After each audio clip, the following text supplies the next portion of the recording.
ברגע שאנחנו מנגנים, אנחנו חוזרים כאילו להיות ילדים. אנחנו מפסיקים לתפקד, לפקח. להפך, אני כל הזמן אומר להשתחרר. מה זה להשתחרר? זה לא לשלוט, לא לשלוט. ברגע שאתה לא שולט, אז אתה חווה חוויה ממין אחר מאשר אתה שולט. אתה מגיע למקומות שלא הרשית לעצמך להיות בהם, כן? הללו בתקע שופר, הללו בתקע שופר, הללו בדלת. אני לא מורה, אני מורה ולא מלמד, אני מראה, אני לא מלמד. הבן אדם מלמד את עצמו. מה שאני יכול לעשות זה לגרות אותו להזדעזע, לגרות אותו להיות במקום שהוא לא יודע אותו. ושם נמצא הידע האמיתי, שם נמצא השמחה.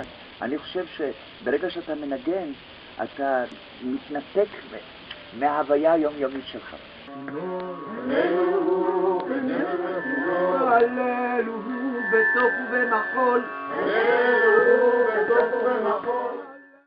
מוזיקה זה אתה מפתח את האוזן, אתה מפתח את השמיעה, אתה מבין שיש קול הולך, קול חוזר, וקול ישר וקול חוזר שאומר. הללו בתפתלי שמע, הללו בתפתלי שמע.